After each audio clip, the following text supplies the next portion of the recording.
Hi, everybody. Welcome to this Board Game Life episode number 35, titled I Got Carded at Gen Con 2014. This show was recorded on Wednesday, September 10th, 2014. On this show, I'm going to be covering my Gen Con 2014 experiences and my thoughts about the show in general. Then I've got a very special guest on the show. Philip DuBarry comes on and he talks about his game Skyway Robbery, which is currently on Kickstarter. Then you'll get contest details. I'm holding a contest where the giveaway is going to be Doomtown Reloaded, one of the hottest games from Gen Con 2014. And that's by Alderac Entertainment.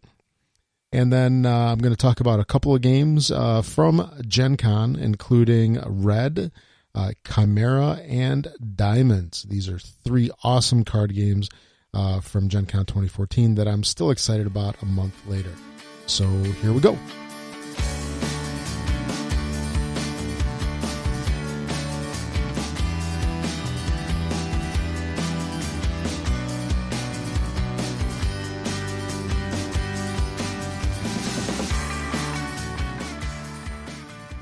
Hey, welcome back, everybody. I'm Rob, your host for this Board Game Life, and I'm glad to have you back.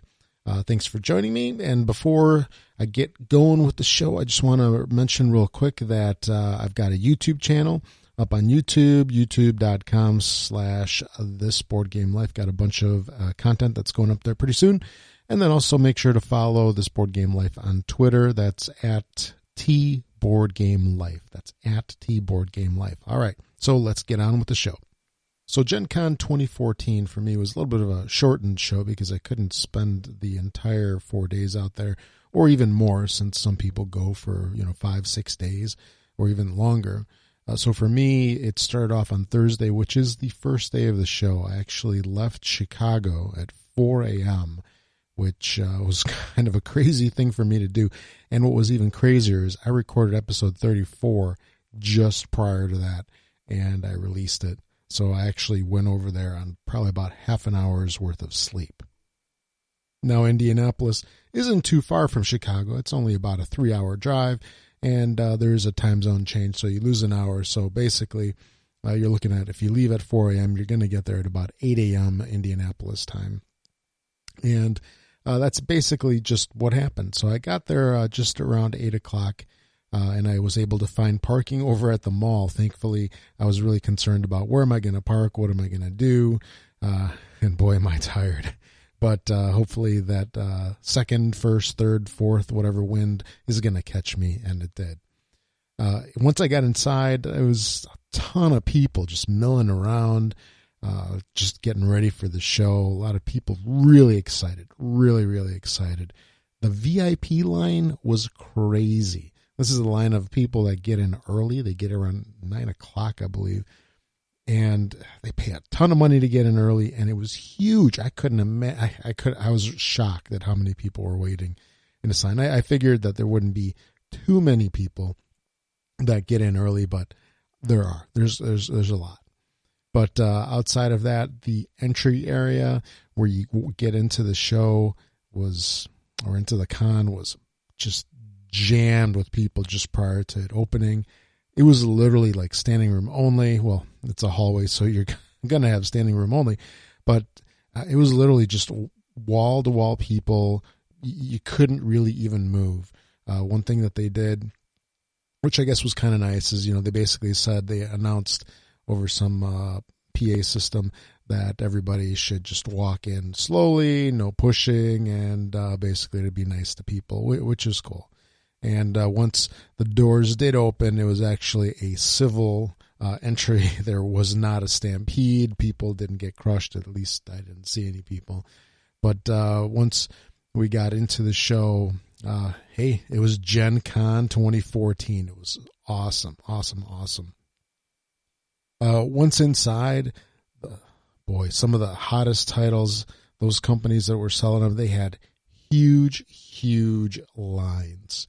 We're talking about FFG, Paizo, Plaid Hat, Greater Than Games, and also Privateer Press. So, those are the, I guess, to be expected companies to have lines, but they were just massive. during various parts of, I believe it was Thursday, even maybe Friday.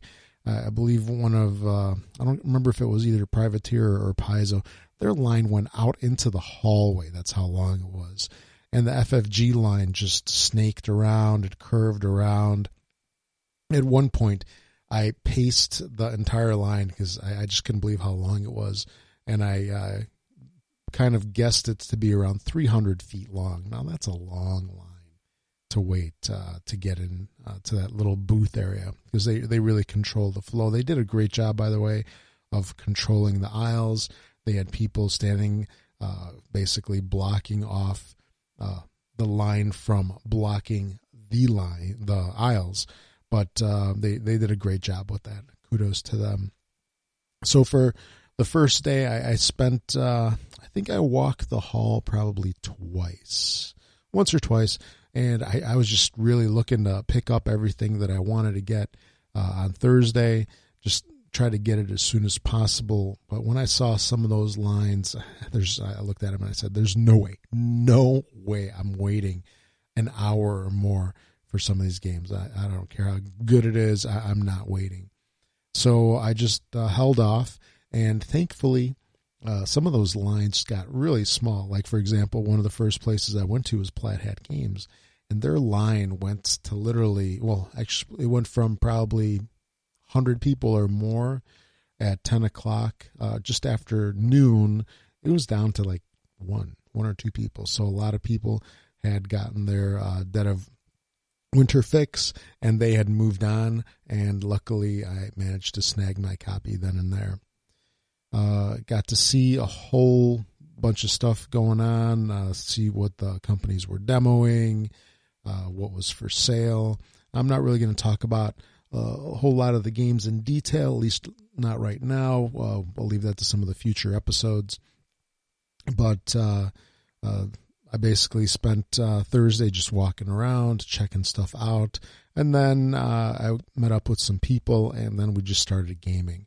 Started gaming like crazy over in the different halls. They have those huge halls where they have the organized events. And then you can, of course, find an empty spot and just plop down and then just start gaming with your friends. And that's definitely what I did.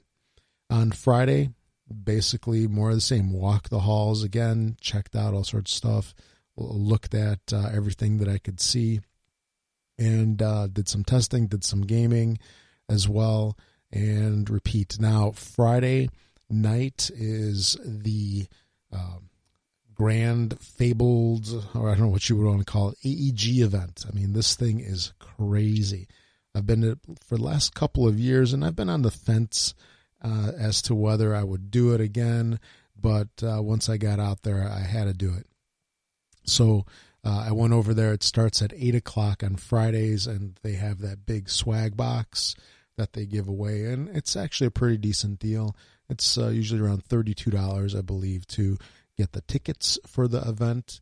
This thing does sell out real fast, so if you're going to try to get in on this thing, then definitely get your tickets ahead of time. They do take some generic tickets, but that's not guaranteed. That's definitely not guaranteed. Well, you can get there for the event, of course, but you're probably not going to get a swag box since they only have limited amounts of those. But that thing started at 8 o'clock, and it was just packed. And they had tons of games going on. They had Doomtown.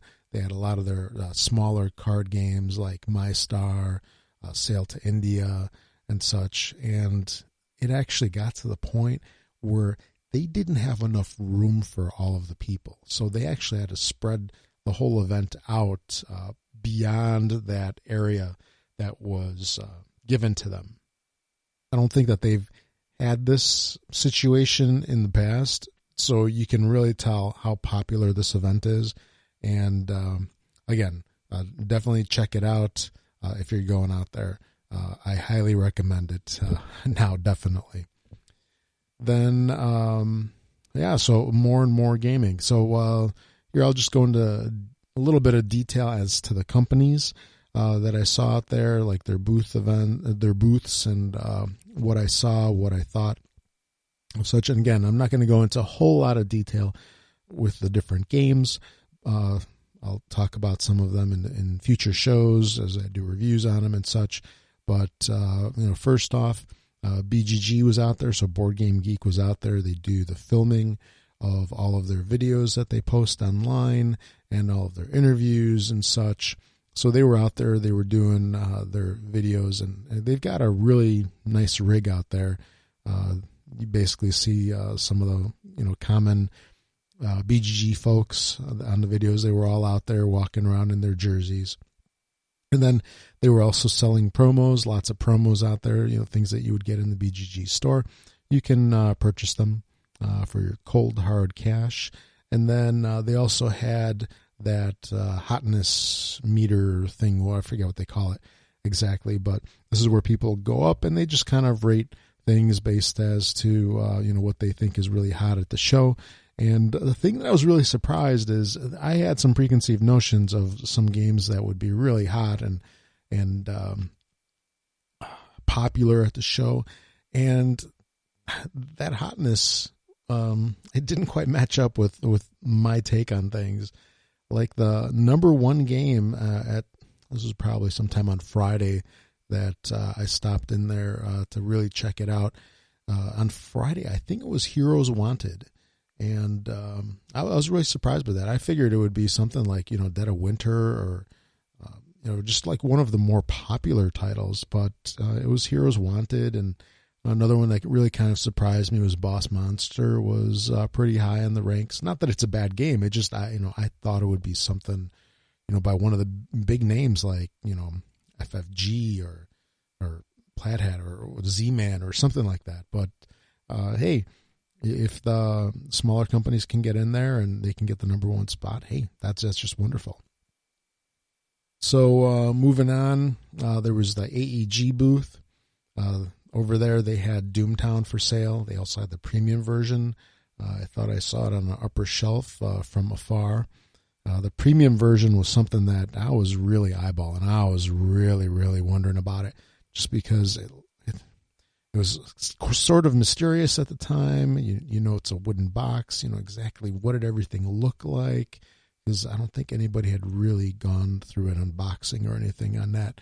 But some of the components on there are pretty sweet. But in the end, it was a little too pricey for me, so I decided not to go for it because I think it was $120 for the set.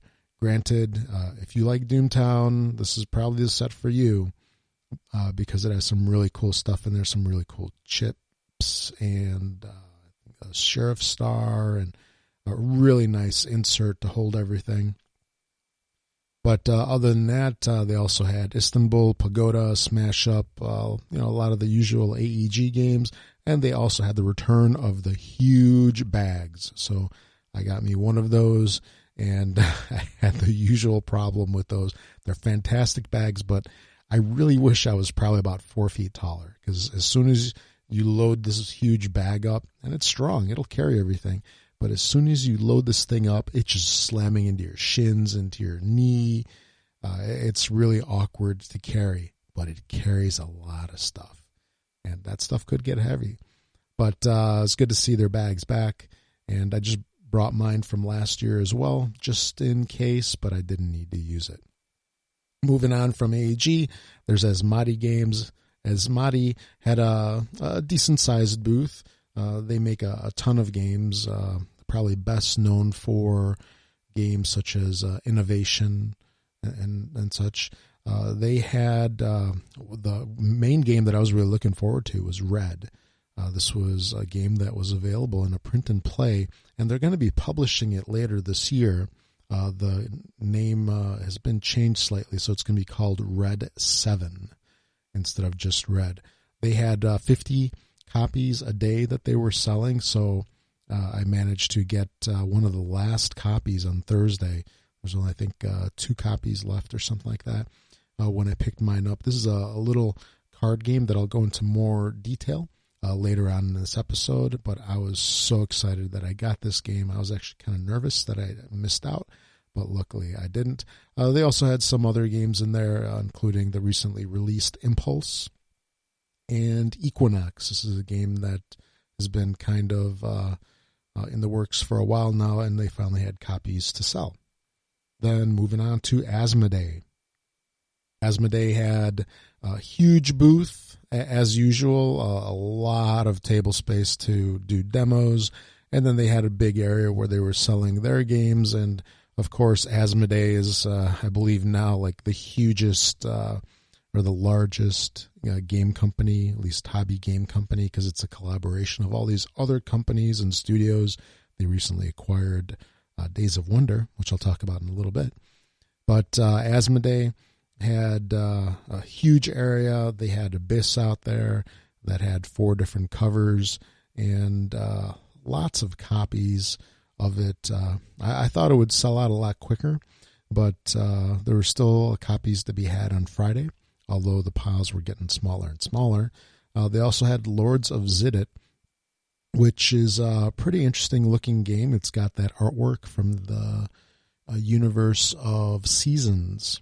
So it's got the same artist, and that's one game that I'd really like to check out.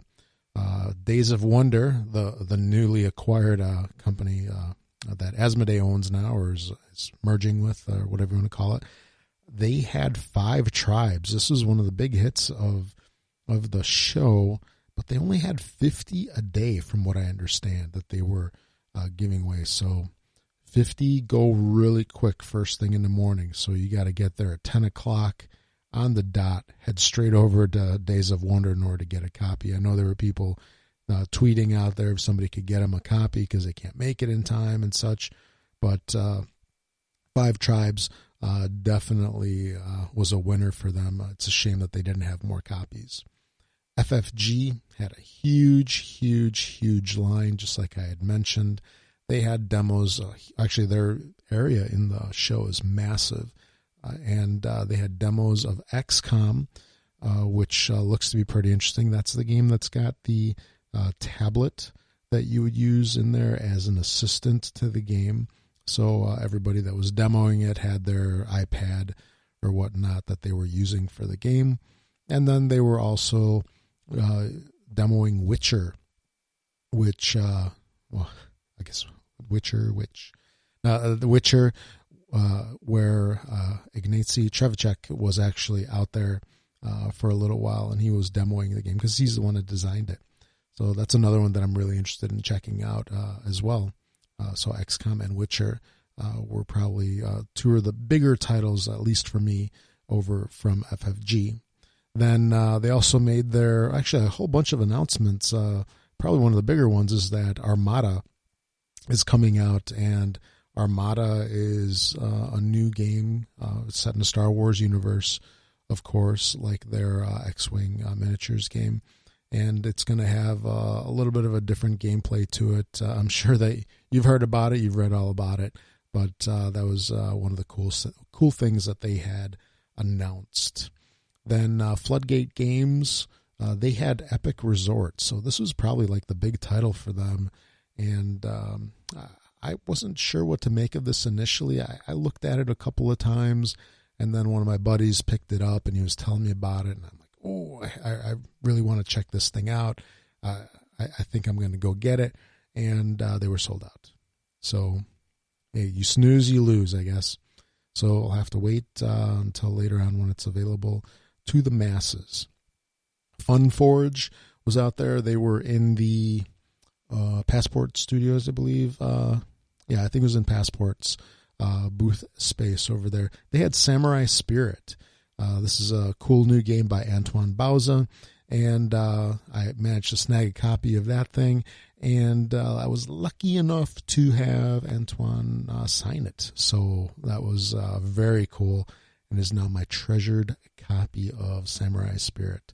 And no, you can't have it. Gale Force 9, they had a crazy time last year when they were selling Firefly, and Firefly just sold out so fast.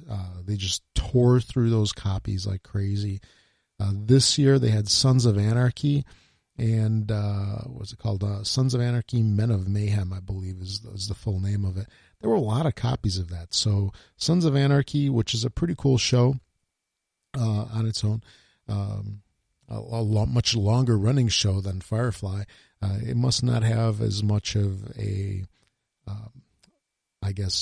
it's not as favored as Firefly amongst all of the geeks. So they had tons of copies of that, and I'm interested in checking that game out. Going on to Game Salute. Game Salute had a booth that was kind of a strange booth in comparison to a lot of the other ones. A lot of booths are very open. You can kind of get into them from any side. The Game Salute booth was one of those that kind of trap you in there, and it makes it kind of hard to walk around, hard to check stuff out. But they had a ton of games, a lot of their more recent games that had come out. And one thing that was cool is I believe they were the ones that had Invaders by Mark Chaplin. That's a very cool two-player, one of those like asymmetrical games. Definitely check that thing out if you get an opportunity, since it's now available out here in the United States in sort of like limited supplies. Prior to that, it was only a European distribution. But they had that strange configuration, and you were kind of trapped in there, walking from the entrance to the exit. It was a little difficult to check stuff out, but they did have a lot of things, a lot of their recent Kickstarter games and such. Greater Than Games, they also had a big line. They had a lot of attention. Of course, hey, this company a couple of years ago, they had a tiny little booth, and now with Sentinels of the Multiverse and all of their other games that they've come out with, including Sentinel Tactics and that card game that they came out with, Galactic Strike Force. These guys are just tearing it up. They are now no longer the little company. They are like one of the big companies out there. Definitely get a lot of attention. Definitely a fan favorite. They had, again, a pretty big line. A lot of people checking out the Tactics game. Yellow. These guys also had a huge booth, pretty comparable to previous years.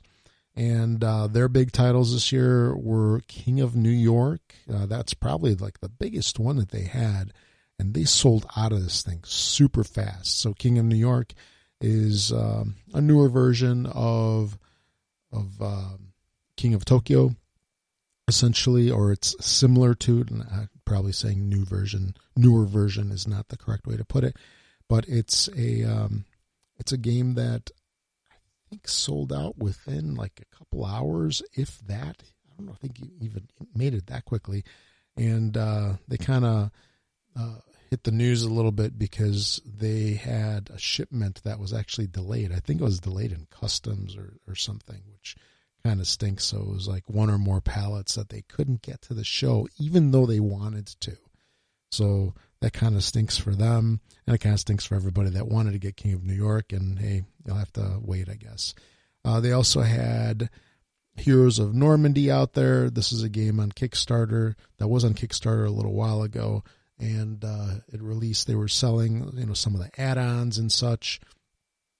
They also had Zombie 15. There was a really big set that they had. Always had like a huge crowd of people checking it out. And then outside of that, they had a whole bunch of other games as well. Probably not as well-known of titles as some of the ones that I had just mentioned, including the newest in the, it's that series where it's a little sort of like a book-shaped box, and it's like the kids' stories redone. They had Hare and the Tortoise redone. So they have Three Little Pigs, Baba Yaga, and the Hare and the Tortoise. That's the third title. Although the Hare and the Tortoise was released just prior to Gen Con, so it's technically not a Gen Con release. Lookout is now partnered or purchased by Mayfair, so they are in the same booth in Mayfair's massive gaming area and booth. Some of the games from Lookout that were out there are more smaller box games. For example, there's Gold Ahoy, Johari, and such. Mayfair seemed to have only previously released games. Like they had that what is it called? That, not bed knobs and broomsticks, or something like that. And then I forget the exact name right now. It's escaping me. And they also had the Tin Roof game and such. Nothing really super new, unfortunately. Paizo was out there. They had a pretty decent line as well. They had the new Pathfinder card game. So that's the second version of that. A Plaid Hat had that crazy line that I had mentioned initially. Dead of Winter was selling like crazy. Mice and Mystics expansion as well. And they also had Video Game High School, which they were demoing all of those. There was a lot of activity in that booth, a lot of interest from people. Again, this is another company that I've just been skyrocketing in the past couple of years, going from the small company that did Summoner Wars, and now look at them. They're a force to be reckoned with. Portal was out there.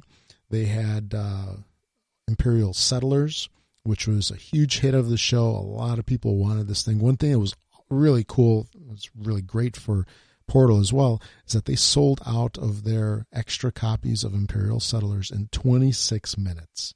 Wow, that's pretty amazing. There were a lot of people that pre-ordered Imperial Settlers, including myself. I did that, and I'm glad I did. So basically, if you pre-ordered it for Gen Con pickup, you purchased a copy and it was there waiting for you. You did not have to rush. And I picked up mine, I think, towards midday Thursday. And I just basically took my time getting over there. But it was very cool to have my copy handed to me by Ignacy himself. So that was pretty sweet. He also had some Neuroshima Hex stuff over there and some expansions and such. That was very, very cool. Privateer Press, they had level 7 and High Command. They had a decent line over there, a pretty big area. Then Queen Games, again, big area for them. They had a ton of titles, a lot of old stuff. Of the newer stuff, they had Greed by Donald X. Vaccarino. This was one that I was really interested in checking out, but I wound up not getting it then and there. Figured I'd wait on it. And they also had Tortuga and the big box for Fresco, amongst the usual games that they have. Stronghold Games is out there in force. They had a whole bunch of games out there, including Diamonds, which I'm going to talk about in a little bit. They had Panamax. They had some advanced copies of Panamax for sale. Again, this is another game that I'm kind of interested in, and I kind of delayed on it, and they sold out pretty quick on this thing. I think within like 2 or 3 hours, they sold out of all their copies. And then, hey, I had no choice but to wait. They also had Space Cadet stuff out there, and they're the U.S. distributor, or I guess that's probably not the best way to term it. They're co-publishing Artipia games in the United States, so they had the Artipia games out there as well. A lot of interest in those, and by the way, those are fantastic games. I got the actual Artipia copies myself. And Diamonds sold out as well. So they had Diamonds sell out, Panamax sell out. I don't know what happened after Friday, but I imagine they probably got depleted pretty good after that as well. Tasty Minstrel had a decent-sized booth out there as well. They had a lot of games that were in like little envelopes, since they've been publishing a couple of games that are pretty much a small form factor, like the cowboy game that just came out. It's called This Town Ain't Big Enough for the 2 to 4 of Us. I believe that's the title, or pretty close to it there. Yeah, Dungeon Roll and the like. Then, let's see here, Upper Deck, makers of such fine games as Legendary Encounters, Legendary Villains, and all the like there. They had a pretty cool little area where they were actually doing, basically it's like what is it called? A bystander card, I think. So you could be on a bystander card where they took your picture, you did a pose, and then they printed a card of you. So that was pretty cool to watch that being done, and you can get your own card. Then, and by the way, Legendary Encounters is a pretty sweet game. Almost think I like it better than Legendary, the original Legendary. And then there's also, lastly, Z-Man games. Z-Man was out there in force. They had a whole bunch of games. One thing that kind of really surprised me is that the line at Z-Man was actually not very large. It wasn't like any of the other companies, but they had some solid games out there. They had the Battle at Kemble's Cascade. This is like that video game that they had been touting for a while now. There's Chimera. That's a new 3-player trick-taking game, which I'm going to talk about in a little bit. Pandemic Contagion was out there. Tragedy Looper. But again, there's a lot of people demoing, a lot of people there, but there weren't any big lines buying games. And I mean, even last year they had a whole bunch of games like Bruges. They had Palaces of Carrara and such. I think the lines were slightly bigger back then, but I don't know. Maybe they just don't get the buzz like some of the other companies do. So those were the big standout companies for me, and kind of like what they had going on. Overall, I'd say that this year at Gen Con was a little different than the past years that I had been there, because there were a lot of games out there that really, they're not available for purchase. They're demo only. They're going to be coming out later this year, or they're Kickstarters right now, or something's going on with them where they're not available for sale. And I don't know, for me, it's kind of a bummer in some respects. Granted, it's cool to check the games out and play them, but for me, I don't know. I view Gen Con as a big shopping store, maybe, but I really like to see games where if I like the game, I can pick it up then and there. And they had, just a lot of demo action for games that weren't available. So that's one thing that really stuck out for me. Then also, I can't say that there's any real huge, massive standout hit that ran away with the show. In previous years, like maybe it was last year or 2 years ago, I think it was Netrunner. Like that game was just crazy. I mean, everybody had to have a copy of it. This year, I didn't really get a sense of that. There were some games that were hits of the not hits of the show, but they were very popular. Like you had your Dead of Winter, you had your Imperial Settlers, 5 Tribes, Samurai Spirit, King of New York, your Panamax. A lot of those really weren't out there in full force. There weren't a whole lot of copies. There were very limited copies of the games. So maybe that's one reason why there wasn't that huge standout hit this year. But overall, the show was fun. I can't say it was as crazy as it was in previous years. At least that's my perception. It seemed very relaxed, kind of not laid back, but just a lot of people having fun, just enjoying the place. This year, the hall was larger than previous years. So in previous years, if you had been there, it kind of ended where Z-Man is. There's a wall that would run up all the way to the opposite side from where Z-Man is. And then this year, they took some of the gaming space from the halls and they converted it into the exhibit hall. And I don't know, it's probably at least, I would guess, 20% bigger based on what I saw on the map. So that was really surprising to see that the actual event area, the exhibit area is bigger. And it says something for the hobby. And I'm really wondering how long it's going to be before they start really outrunning the size of the Indiana Convention Center. So that's good to see. And I believe that the actual attendance was definitely up this year than it was previous years. So that, again, is awesome, awesome news. Because, we want to see our hobby expanding.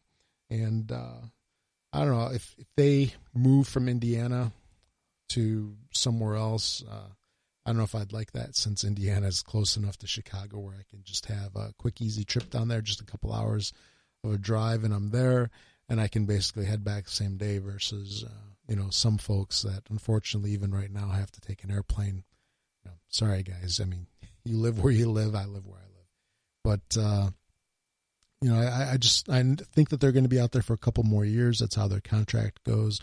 But I'll be sad to see them go further away. And unfortunately, I don't think they'll be going to Chicago. It's too expensive out here in Chicago to hold a lot of these conventions. So that was it. That's basically my take on Gen Con 2014. Hope you liked what I had to say. And I'm looking forward to Gen Con 2015. All right, everybody. So right now we've got a very special guest on the show, Mr. Philip DuBarry of extreme fame, I think, at least in my eyes. He's been on the show once before, about a year and a half ago, and it's a great pleasure to have him back.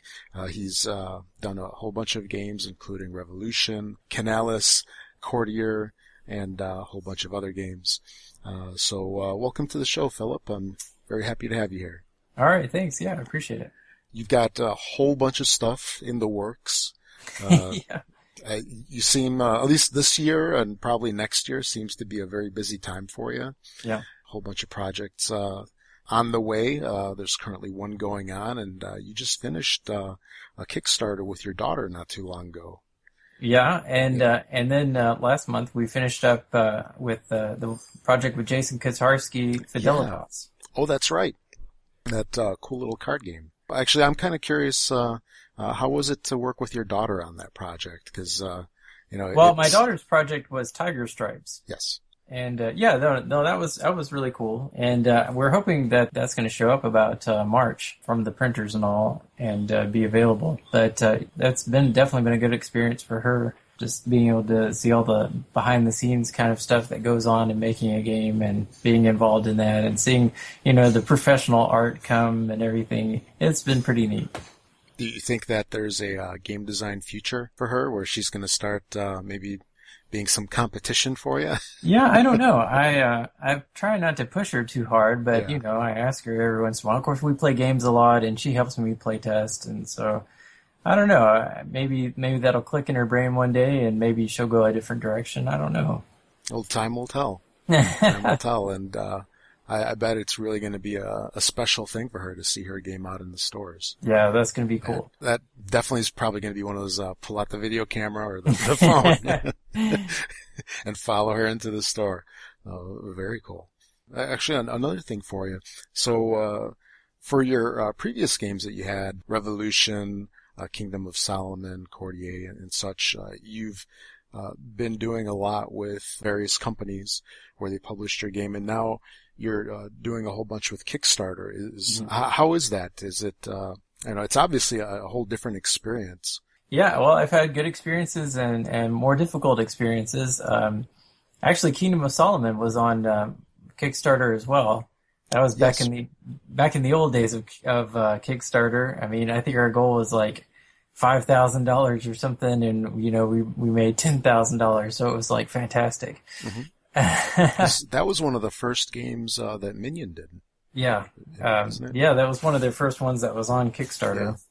And then the ones from AAG, they were not on Kickstarter, but then right. Family Vacation was on Kickstarter, and we actually did not make our goal. I was kind of looking back at that one recently, and I don't know, we just completely bombed out on that one. I mean, we didn't even get 25%, I don't think. So that was kind of rough. The good news was that Jolly Rogers went ahead and printed it anyway, and so those were available for sale at Origins, and he's still selling them. And I talked to him a little bit about that, and he seems happy with how it's going. So that's kind of a happy end to the story. And then Tiger Stripes sort of struggled. It was a small goal, but it's a family or a kids game, and so I don't know if that connected with the Kickstarter audience, and I think maybe that was the trouble with Family Vacation too. But there at the end, we had some more people come in right at the last, and they were able to push Isabel's game over the top. And then Fidelitas just almost blew up. I mean, it was fantastic. We did really well on that, so that was really exciting. How was it to co-design that game? Yeah, it was fun. I had never co-designed with anybody before, but I was playtesting that game for Jason, and I had some ideas about it, and I thought maybe I could help him actually pitch it to another company, and we did, and they didn't want it. But they didn't completely turn us down. They said, well, maybe if you make this change and that change. They wanted it basically to be a bigger game or a smaller game, and we sort of had to have kind of a, heart-to-heart there and say, well, what are we going to do with this game? And so we ended up making it even bigger, and so we added a bunch of extra characters and things. And then the company just sort of sat on their hands for a long time and didn't really tell us very much, and we felt like maybe they weren't very interested, and I think maybe they weren't. Or maybe it was just taking them a while. But anyway, Jason says, I've been wanting to make my own company anyway, so I would just like to make this game myself. Sure. And so I said, all right, sure, that sounds great. Let's go for it. And he did his homework, and it worked out really well. I guess the one big difference in working with somebody else is that, you don't get to just call all the shots. You have to there's a lot of back and forth, and I've heard some horror stories about that, but Jason's really, really easy to work with, and we got along really well, and I don't think we had any super big disagreements, but we had some things where we had to go back and forth a little bit on, and we had to have some playtesters break a few of our ties that we had on some issues, but I think at the end you can really see both of us in that game, and it's better for it. You've got a brand new Kickstarter that's currently in progress right now, of Skyway Robbery. That's right. What was that like to develop? Because I saw in the Kickstarter video that was initially a different theme, working title, and so forth. Sure, yeah. What's the history on Skyway Robbery? Well, I started to work on it back in 2010, so this has been a long time coming. Originally, the game was called Bank Job, and I really wanted a game that was a good heist game. I've been watching movies like Ocean's 11 and things like that, where you got to hire your gang members that have specific talents that if you have them in the right combination, they can get through all the defenses that are guarding whatever you're trying to steal. And that was really the heart of the game. And it still is the heart of the game of Skyway Robbery. What happened is we decided to change it into a steampunk theme, because back when we were talking about that, there weren't nearly as many steampunk games, and we thought, oh, this will be cool, Yeah. Yeah, well, so did everybody else. But, exactly. But that's okay. It's still not as overdone as zombies, so we're good. And what it allowed us to do was really expand the universe of the game, and it's more immersive, and it's a bigger story, and you go to lots of different exotic places, and there's all these characters that are a little quirkier and a little more fantastical, and so I think it's been able to make the game a lot more thematic and fun ultimately. Another thing on that whole theme and such is, for example, with Courtier, it was set in the Tempest universe, where you had the different characters and storyline and such. Is Skyway Robbery something similar, because it uses the environment of Ruse, right? That's correct. Yeah, well, and we put Gaslight Empire on the top of it because if this is successful, we could do more Gaslight Empire games. So this definitely could be a universe that we can find out more about in the future, and get more involved with these characters. Maybe even have some short fiction works written about this universe, and so there's definitely some possibilities for the future. When you're using these this Gaslight environment, are you actually expanding on that environment on your own, or are you just using pre-scripted, pre-thought out? Well, I mean, we were kind of weaving it together as we went. Very cool. The Ruse game sort of is a starting point, and then we're kind of just taking some elements from that.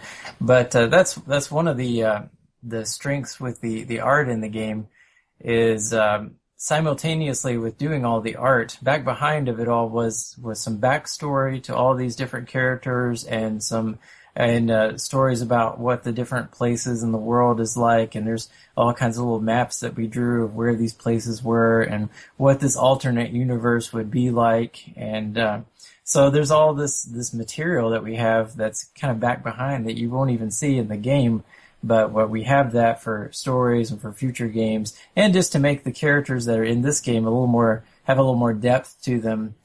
They all have their own stories, their own motivations, and some of that is in the game, and you can see that on the flavor text and some other things. But we've very carefully thought out a lot of that, and the artists were able to incorporate a lot of that into the different characters that were drawn.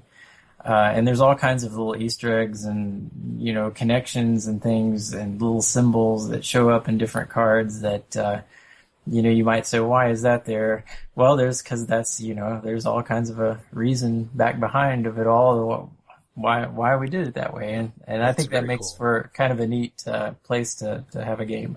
So I love Easter eggs and all that hidden reasoning, and I'm sure, some things you just don't get being, just looking at it casually. Yeah. But that is very cool.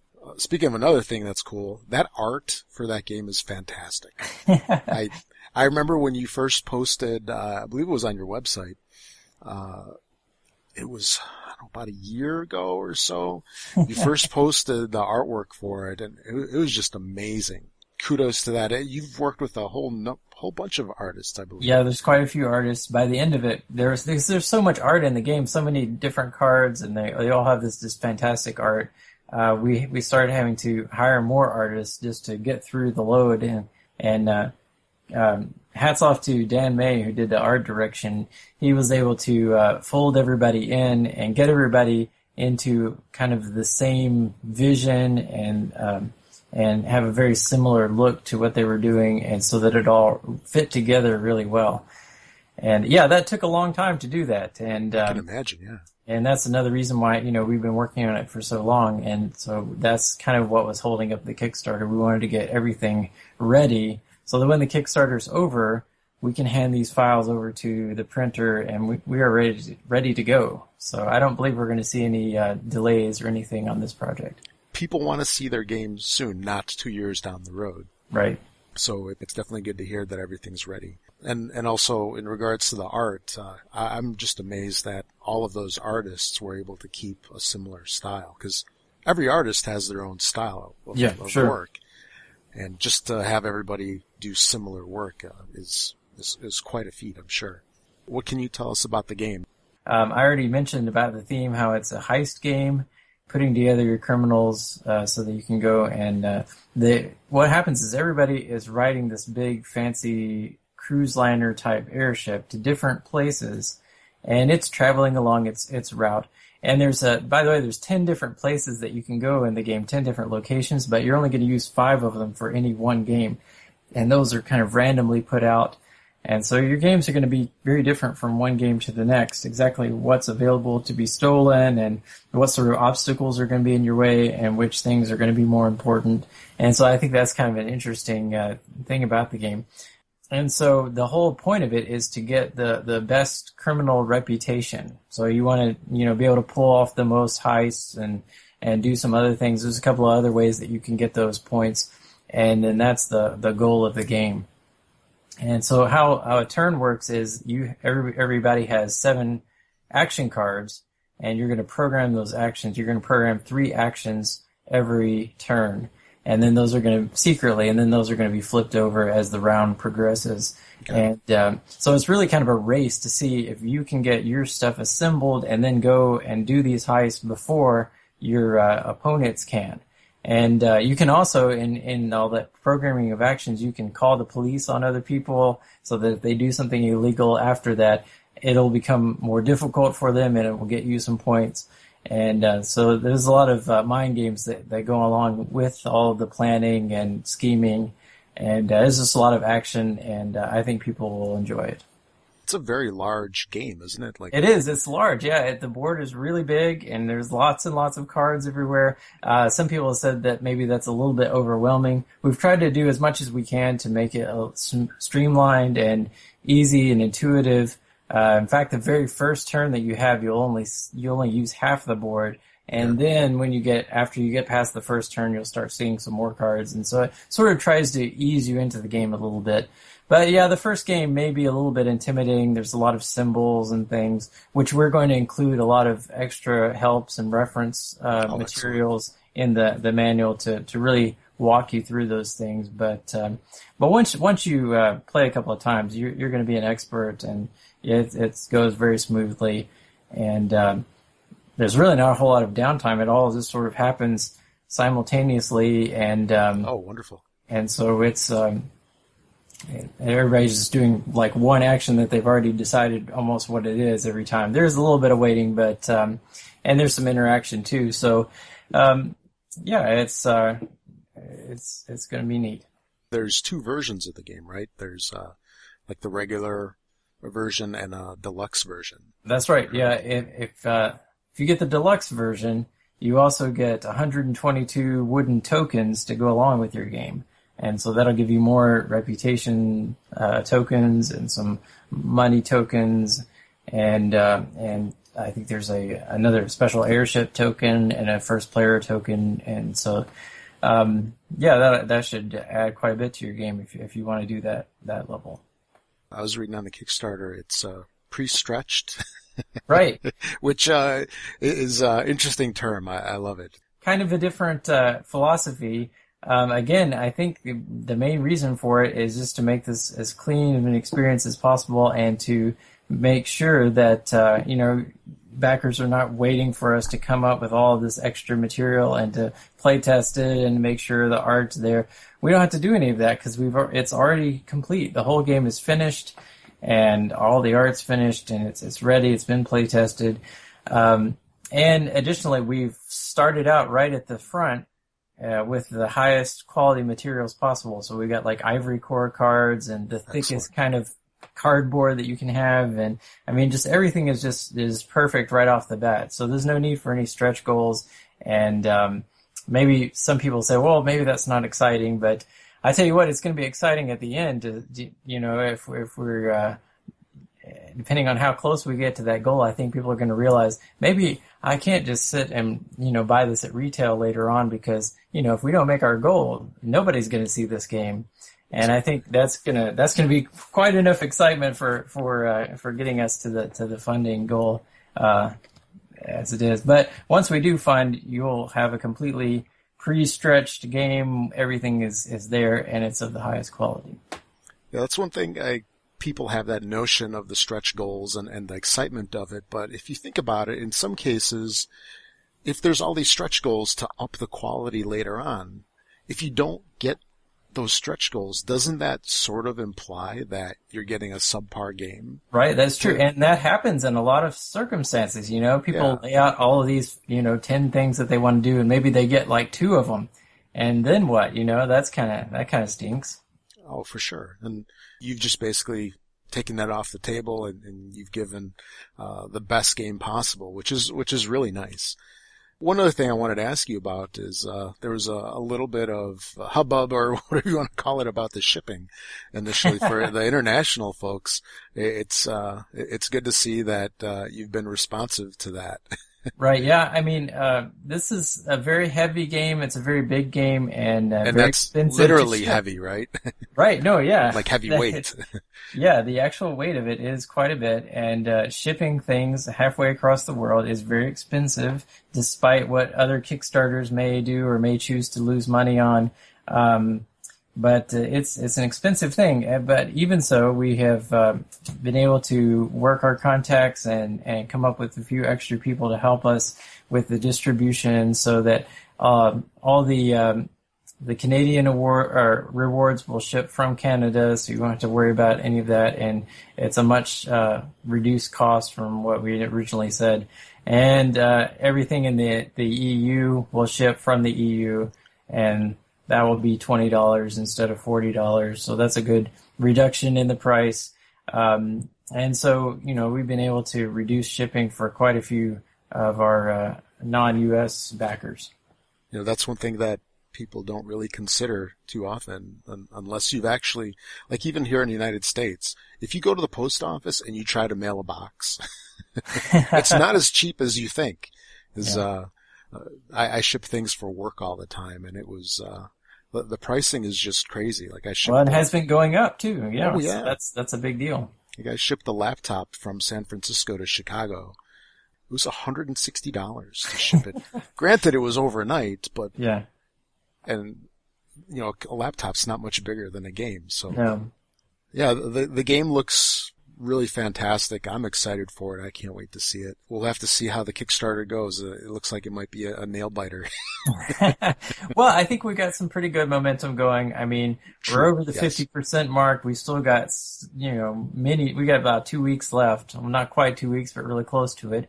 And, we had a pretty good day today, and I think once we have a few more bigger reviews coming out pretty soon, and some other tricks up our sleeve, I think we'll be in good shape. Is there anything else you want to add? Well, I will give a quick plug to something that's going to happen next month. I have actually another Kickstarter that's going to be for Spirits of the Rice Paddy with 8 games. Oh, yes. And that's going to happen in October. I'm not exactly sure which day it's going to start, but it's going to be pretty soon. And that is kind of a much more of a Euro game than some of my past games. It's more of a hour and a half to 2 hour kind of a thing, and it's about farming rice and growing rice. But you have the help of the spirit world, and so there's some card drafts. To help you to get these spirit cards, which give you special powers. And there's going to be 6 rounds. You play one of them. You play your first spirit card, and then you're going to use that spirit card 5 more times after the first time. You play your second one, you're going to resolve both of them. You play your third, you're going to resolve all of them. So it's kind of a building of your abilities throughout the game, which is kind of exciting. And you're building these little rice paddies out of these little wooden sticks.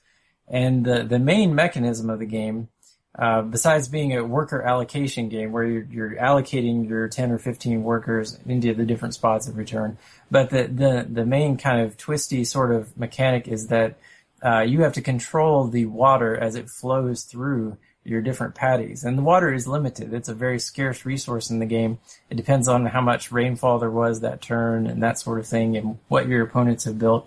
But basically, if you let water out of your paddies, it goes to your opponent's paddy downhill, and then there it goes to the next person. And during a round, you want the water in there for part of your turn, but you want it out of there for the other part. And it's kind of this, balance of, how much, how far can I push this, and what can I do, and I need my rice to grow. And I don't know. I'm excited about it. We've had kind of a lot of excitement and buzz here at the beginning. People talking about it a little more than I was expecting them to be, and so I'm looking forward to some pretty cool days ahead. Oh, definitely. That's another game that definitely got me intrigued. That's for sure.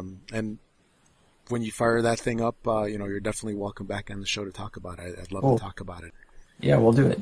You've got a blog and Twitter. Where can our listeners find you?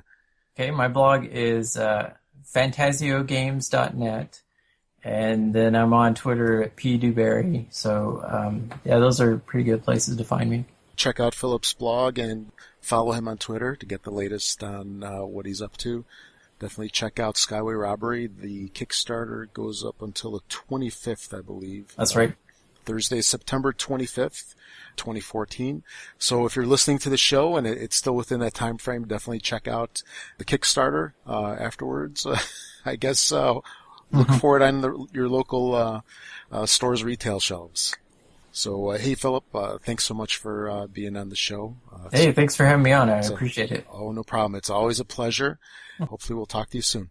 Excellent. Thank you. All right, folks, so it's contest time. We haven't had a contest in a long, long time here at This Board Game Life, so I figure it's about time. This is the episode where I talked about Gen Con, and one of the hottest games for me out of Gen Con, of course, was Doomtown. So it was a game that I was really looking forward to, and I snagged a copy, and you know what? you can get a copy for yourself as well on This Board Game Life. So this contest is going to be really easy to enter. All you have to do is go to thisboardgamelife.com/Doomtown. So that's thisboardgamelife.com/Doomtown. And there you're going to have the entry page. You can also find it in the menu up on top. So you can go to the main page and just hit the Doomtown menu object. And then that'll take you there. You fill out the form, put your name in there, your email address, your BGG username. You can also put in where you're from. And then the main entry point or main entry piece there is going to be, I want to hear what you're really looking forward to in 2014 in terms of games that have not been released yet. So this could be something that's coming out in the next couple weeks, next couple months, something that's going to be released at Essen. I'd like to hear about it and why you're looking forward to it. And then if you put a nice detailed answer over there, if you just spend a little bit of time, I'll read your entry on the next episode or the episode following the closure of the contest. And the contest will end on September 30th at midnight, 2014. I'll tally up all of the entries and then pick a lucky winner. Now, any information that you put in there will be deleted after the contest. I'm not collecting the information. It's only used purely for this contest. And the email address, of course, is very important because that's how I'm going to be contacting you. So enter the contest before the entry date. Give me your information, and hopefully you'll give a little bit of detailed information, and it'll be a fun thing to read some of the entries on the next show. So good luck to everybody. Again, win a copy of Doomtown Reloaded from AEG. It could be yours free, shipped to your door from This Board Game Life. Just enter at thisboardgamelife.com/Doomtown, or just click Doomtown in the menu. Good luck to everybody that enters. Now let's get on with the games for this episode. I'm going to go through them a little bit quickly here because this episode's going to be a little bit long with our special guest and a Gen Con coverage. So I've picked 3 card games that I'm going to talk about here. The first one I had mentioned earlier, it's a game called Red 7 by Asmati Games. This was originally called Red, and it's been renamed recently as Red 7. It's going to be released in 2014 in a couple months here.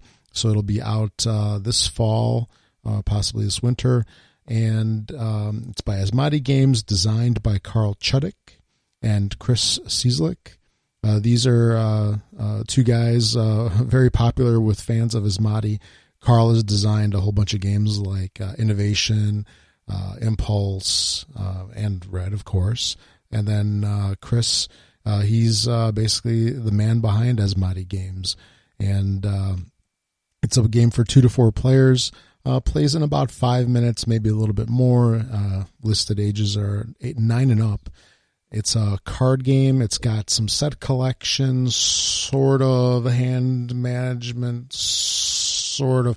Okay, this game is very hard to classify.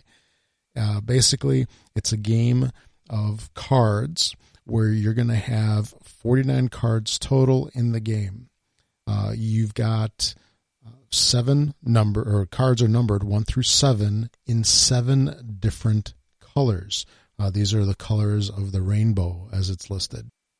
You get red, orange, yellow, green, blue, indigo, and violet. Now, whenever there's colors in a card game, one thing that sticks high in my mind is this game colorblind friendly? Because I'm colorblind and I really struggle with some games, almost to the point of where they're not fun. Like for me, there's games like Bejeweled and such, those those color matching games on the mobile devices. I can't even play those. I mean, they are not fun whatsoever, just because it's such a chore to play them. But the colors on this game, they're actually not too bad. They're decent. Lighting is very important. That's one thing that I'd figured out. Lighting is very important if you're colorblind, or even if you're not colorblind. Some people really struggle with colors if the lighting's not very good. So make sure that you've got good lighting, and I think you might be okay. Unless you've got really bad color blindness, then you might struggle some regardless. Now, the game that I had gotten was I guess you could call it like a pre-release or pre-production copy. They had some limited amounts of copies. I believe it was 50 copies a day that they were selling at Gen Con. Previously, this game had been print and play, and the print and play is still available on BGG if you want to check this out. Definitely go on BGG and get a copy of it, because it's pretty easy to make and it's a pretty cool game. But they had a bunch of copies for sale for $10 only, so I figured it was pretty much like a win-win situation. It's a cheap game, and it's worth trying. And I was very pleased with the quality of the game. The cards are very nice cards on a linen finish. They come in a little plastic case. Again, this is probably not how the final production copy is going to be, but it's a decent production of the game altogether. Definitely better than a print and play that I would have made. Very cool thing about this game is that at least this version is very small. Actually, most of the games are in a very small footprint. Like, this is just basically a deck of cards, so it's very transportable. You can play it just about anywhere. Artwork on the game is very minimal. Basically, you've got some cards with colors, big numbers on them, and a little bit of text. I don't know what else I could say about that. And then you get a couple of reference cards as well, which have a color reference on one side and then an icon reference on the other side. Now, what's important about this game is that the cards themselves are ranked two different ways. So you have a numeric ranking from 1 through 7. 7, of course, being the highest number, 1 being the lowest number. And then there's also color rankings. So red is the highest value color, followed by orange, then yellow, then green, then blue, then indigo, and then the lowest ranking color is violet. So what you wind up doing in various cases is, let's say if there's, 2 7s out there, there's a red and a green, then in order to compare which one is a higher value, they're both 7, so the numerics don't count, but then you have to look at the colors. And in this case, the red would win out because red is the highest value color altogether. And then green is, somewhere in the middle. Now, each of the cards also has I don't know what the best way to describe it is. It's like a text on it. So red has highest card wins. Orange is most of one number wins. Yellow is most of one color wins. Green is most even cards wins. Blue is most different colors wins. Indigo is most numbers in a row wins. And then violet is most cards below 4. So I'll explain what that all means in a little bit here. So in gameplay, what you wind up doing is you take these cards and, of course, you shuffle them and you deal them out to everybody. Everybody gets a hand of cards and then one card in front of them. And it's a hand of 7 cards. So what you basically do is you'll have a card in front of you, and then there's going to be a starting, action or game rule card that's going to be on the table. It says it's a red card, highest card wins. So at the end of your turn, or at your turn, you can play 1 or 2 cards. You can play a card down in front of you to add to the one that's already there, or you can play one to change the game rules. So, for example, if in the beginning it's red, highest card wins, you could change it to green, most even cards wins. And what you have to do is at the end of your turn, whatever the situation is, you have to be the winner of that turn. And what I mean by that is, let's say it's red. It's still red, which is the initial color for the game rule. It's highest card wins.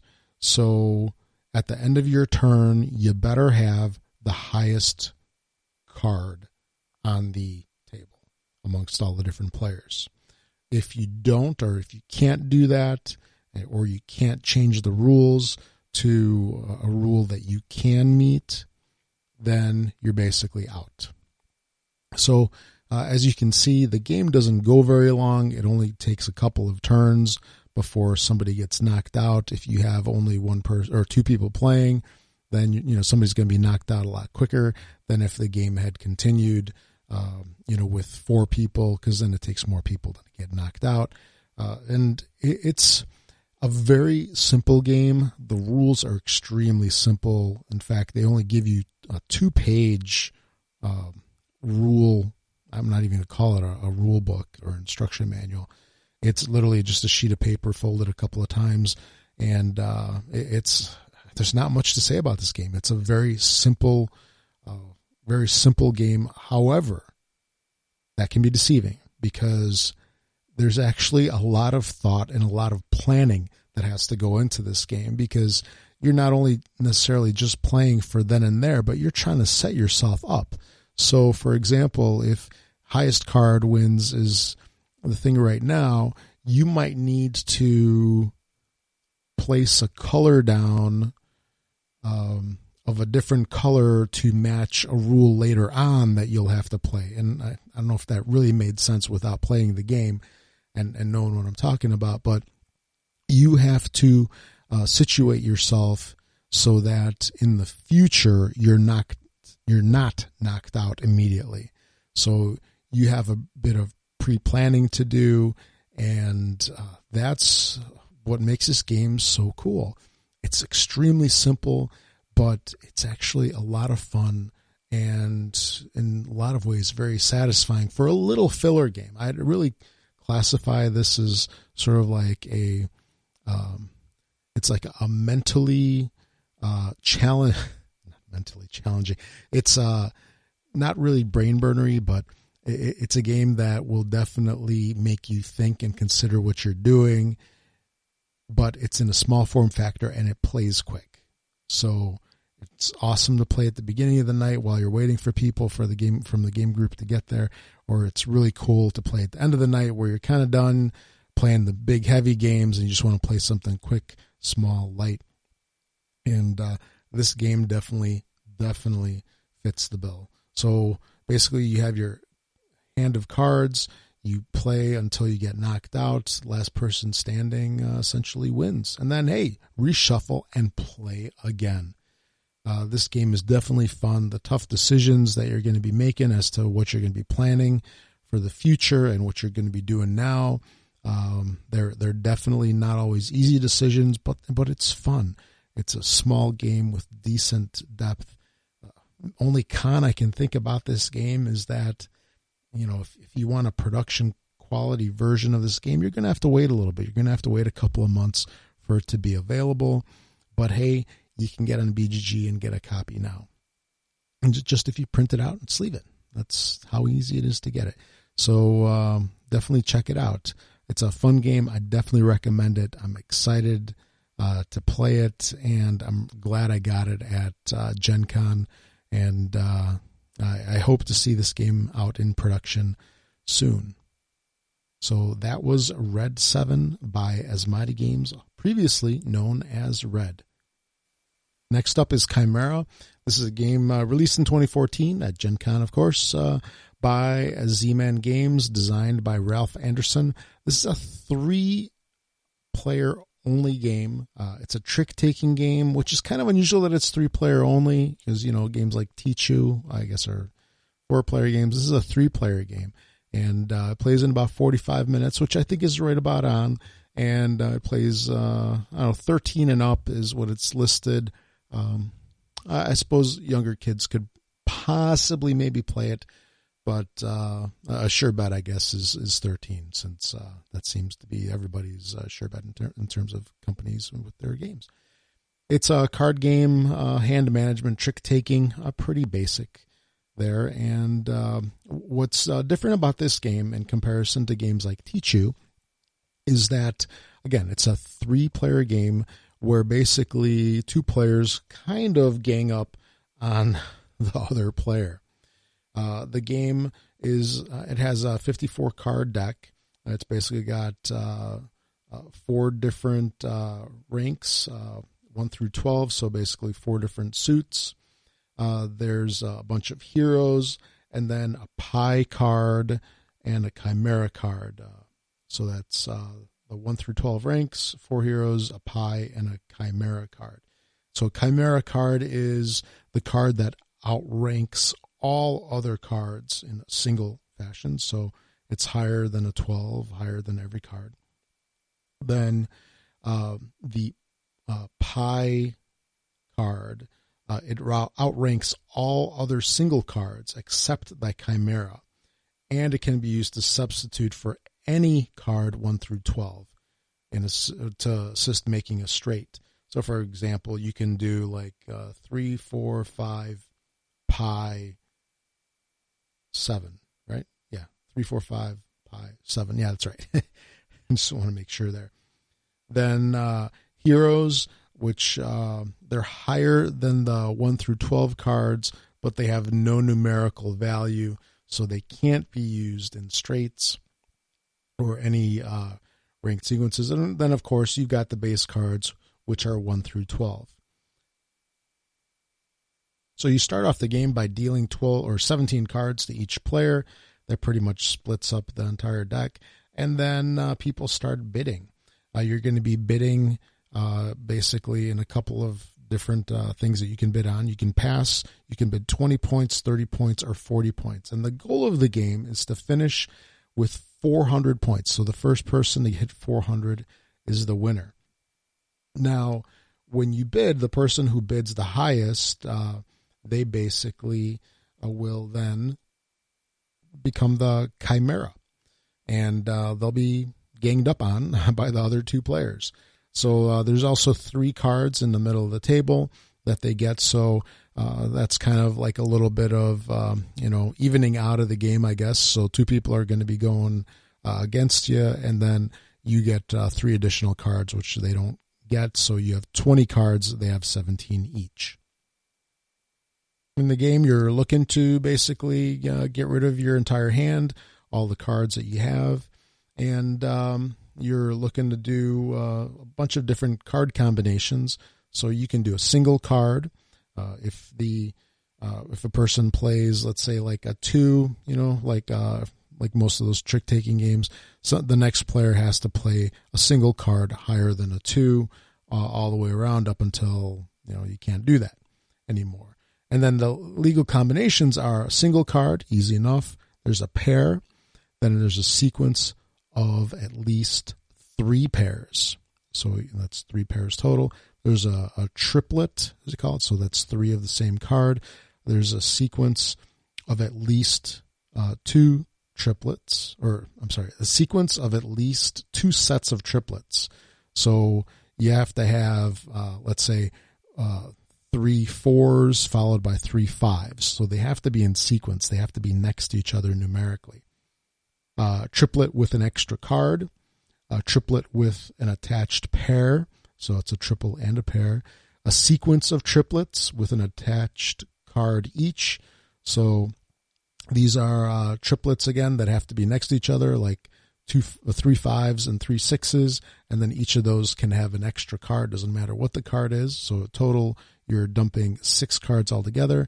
There's a sequence of triplets with an attached pair each. Very similar to what I just said. There's a straight, which is 5 or more cards in sequence. There's quad with 2 single attached cards. So that's 4 of the same card, and then any 2 other cards. A quad with 2 attached pairs, and a trap, which is 4 of a kind, and a chimera flight. Chimera flight is a chimera card and a pie. So those are the different combinations that you can play. And, basically you play, and then the next person has to play the same kind of card combination, just higher in some sort. So if you play 3 3s, they have to play 3 of something higher than 3s. Easy enough. And then you can use heroes, you can use the chimera and all those other cards that I had mentioned. Once everybody, once 2 players get out, it's scored.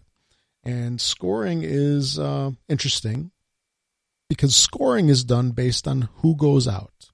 So if the Chimera player plays their cards out first, they get double the amount of whatever they bid. So 20, 30, 40 points, whatever it is, plus an additional 25 points bonus. And then you get some bonuses for the cards. If the two other characters are called the Hunters. So you've got the Hunters and the Chimera. If the Hunters go out, the Chimera loses points equal to the bid. So, that kind of stinks for the Chimera. And the Chimera doesn't get any bonus. And then all players score based on 8 treasure cards that they have and such. So you keep basically repeating this process up until somebody gets 400 points, and then they are the winner. Now, when I was playing this game, wow, I took a lot of gambles, and I think my gambles basically didn't play out every single time. So I started off strong, and then I just got overtaken and I got crushed. It just, that was not one of those days where I could take gambles and have them work out for me and secure a victory. So that was just an interesting situation, but I enjoyed the game. I like the game enough where I actually wish it didn't require a 3-player requirement, just because, it's a little tough sometimes to get 3-player games to the table. I've said this before. If you I play a lot of 2-player games and I play a lot of 4-player or higher games. 3 is just kind of a weird combination. So if you're at a game group and you got 4 people, you can't play a 3-player game. You have to have a lot more people where you can break off and play your 3-player game. But still, this is one of those cool 3-player games, and I enjoyed it a lot. It's coming in a new package from Z-Man Games. This is a different style card box. It's a little bit bigger than a lot of their old Teach-You style boxes, Saboteur and such. And it's probably, about 250 or 2.5 times bigger. I was going to say 250%, but I may as well say 2.5 times. It's about 2.5 times bigger than the old Z-Man boxes. However, what's odd about this game is that there's only 50-some cards. So they have 2 wells in the insert for cards, and the card deck doesn't even fill up one of them. So I don't know what that says. Maybe they'll have expansions. I don't know about that. I'm just kind of guessing there, but it's just really strange that they would have all that extra space for this game in the box. And then they also give you a pretty cool little score pad so you can keep track of score between all the different rounds. The game's pretty easy to understand. The rule book is really nice. It's printed on some really thick, I don't know if it's really cardstock or what it is, but it's printed on really nice paper. It's very sturdy. There's a fair amount of good information in there, good examples. And the game, no issues with color blindness. With this game in particular, although I kept having to, actually this has nothing to do with the color blindness, I'm just talking about the rules here. I did have to keep referring to the book to just kind of keep track of what the different combinations were, because initially those are a little tough to remember, at least they were for me. So again, goal of the game, just basically keep playing turns up until somebody gets 400 points, and then I don't know, maybe play again. So I definitely recommend this game to folks that have that really like trick-taking games. So if you like Teach-You, if you like Haggis and the such, definitely look into this game. It's a lot of fun.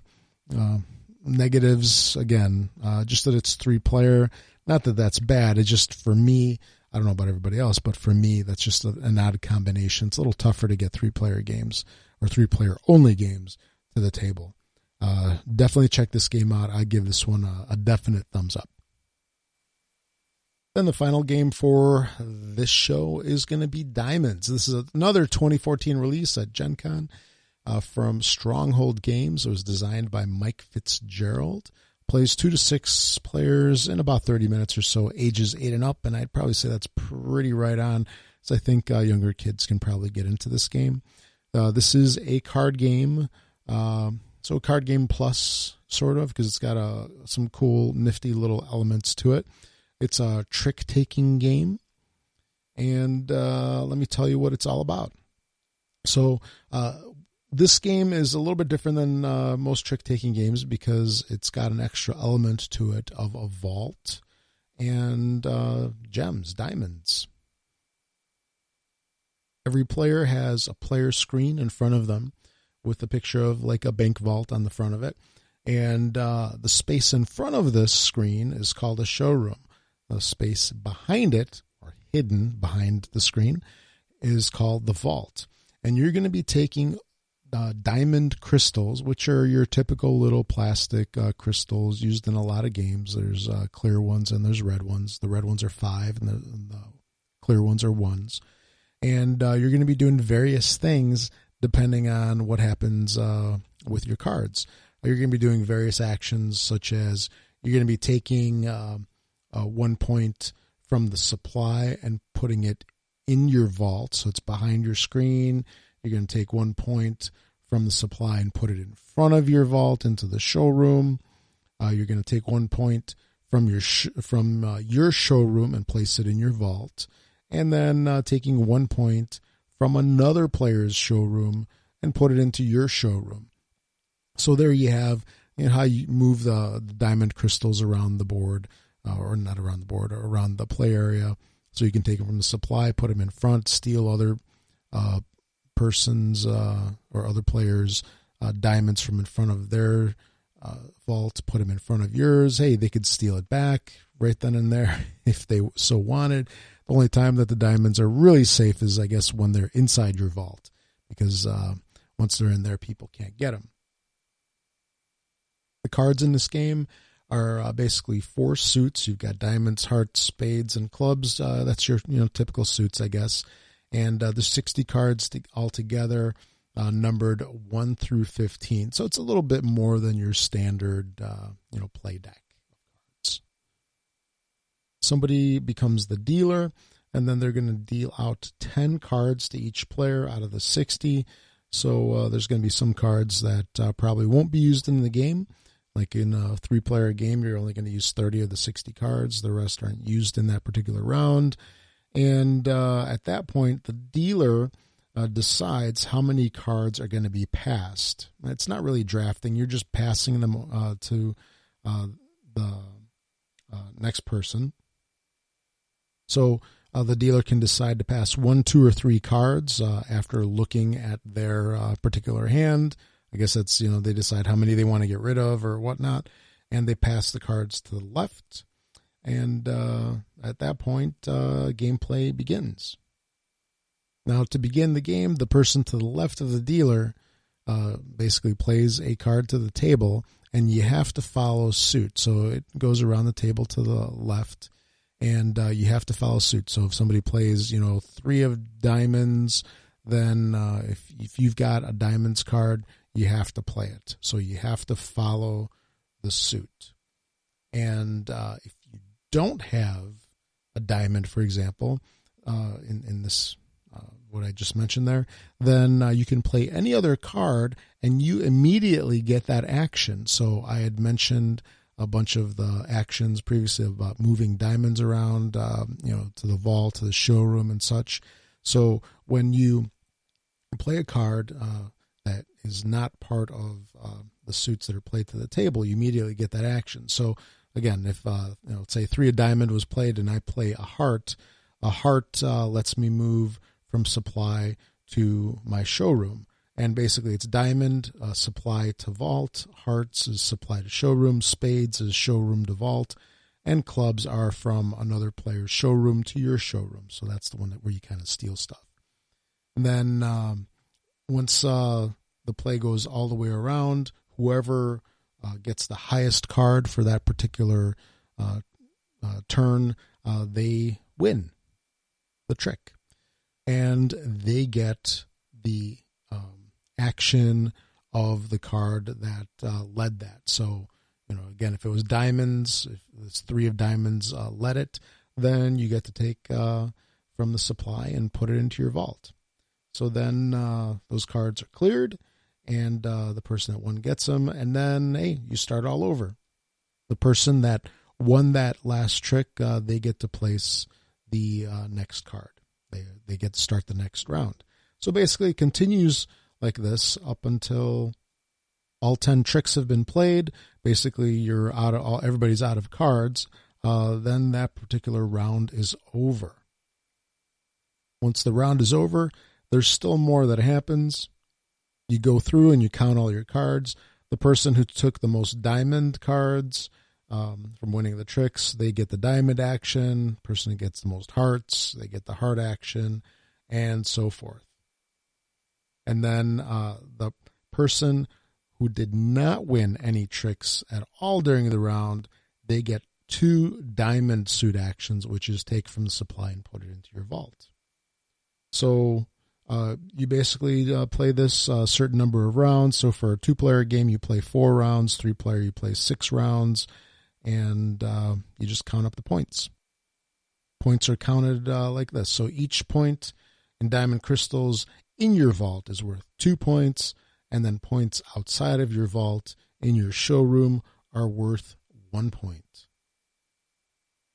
The person with the most points wins. How simple is that? So that's pretty much the gist of diamonds. Again, this is another fairly quick, entertaining little trick-taking game. It's different than just about any other one, just because of the whole diamond element, where you're going to be, moving them from the showroom to from the supply to the showroom to the vault. You're going to be taking them from other people's showrooms. People are going to be taking yours. You just need to get them into your vault as soon as you can, and that can really influence what cards you're going to play.